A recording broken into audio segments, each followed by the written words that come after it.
ಈಗ ನಾನು ಮಹಾತಪಸ್ವಿ ಶ್ರೀ ಮುರುಗೇಂದ್ರ ಶಿವಯೋಗಿಗಳವರ ಬಗ್ಗೆ ಒಂದೆರಡು ಮಾತುಗಳನ್ನು ಹೇಳುತ್ತೇನೆ.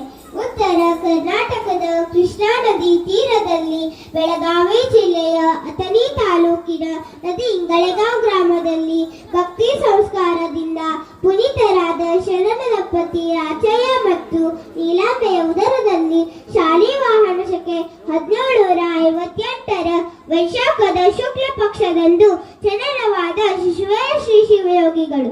ಗುರುಲಿಂಗ ಜಂಗಮರ ಆಶೀರ್ವಾದದಿಂದ ಜನಿಸಿದ ಮಗುವಿಗೆ ಜನಮಾನಸ ಕರೆಯಲೆಂದು ಇಟ್ಟ ಹೆಸರು ಗುರುಲಿಂಗಯ್ಯ.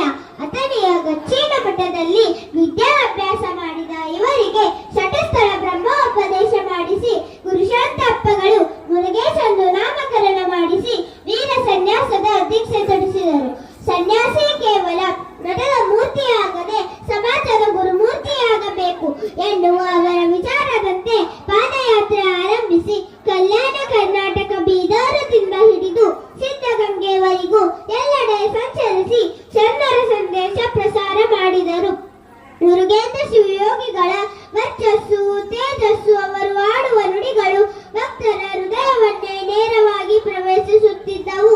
ಅವರು ಹೇಳಿಕೊಟ್ಟ ಸರಳ ಶಿವಯೋಗ ಸೂತ್ರ ಭಕ್ತರನ್ನು ಭಗವಂತನ ಚಿಂತನೆಗೆ ಅಣಿ ಮಾಡುತ್ತಿತ್ತು. ನಿತ್ಯವೂ ತಮ್ಮ ಕಾಯಕವನ್ನು ತಾವೇ ಮಾಡಿಕೊಳ್ಳುತ್ತಿದ್ದರು, ಎಂದಿಗೂ ಸೇವೆ ಮಾಡಿಕೊಳ್ಳುತ್ತಿರಲಿಲ್ಲ. ಕಾಯಕ ಯೋಗಿಯ ನಿಜವಾದ ರೂಪ ಶಿವಯೋಗಿಗಳಲ್ಲಿ ಕಾಣುತ್ತಿತ್ತು. ಬಸವಣ್ಣನವರ ತತ್ವಗಳನ್ನು ಜೀವನದ ಪ್ರತಿಯೊಂದು ಗಳಿಗೆಯಲ್ಲಿ ಅಳವಡಿಸಿಕೊಂಡು ಹಾಗೆಯೇ ಬದುಕಿ ಎಲ್ಲರಿಗೂ ಹಾಗೆಯೇ ಬದುಕಬೇಕೆಂದು ಹೇಳಿದ ಮಹಾನ ವ್ಯಕ್ತಿ ಶ್ರೀ ಶಿವಯೋಗಿಗಳು.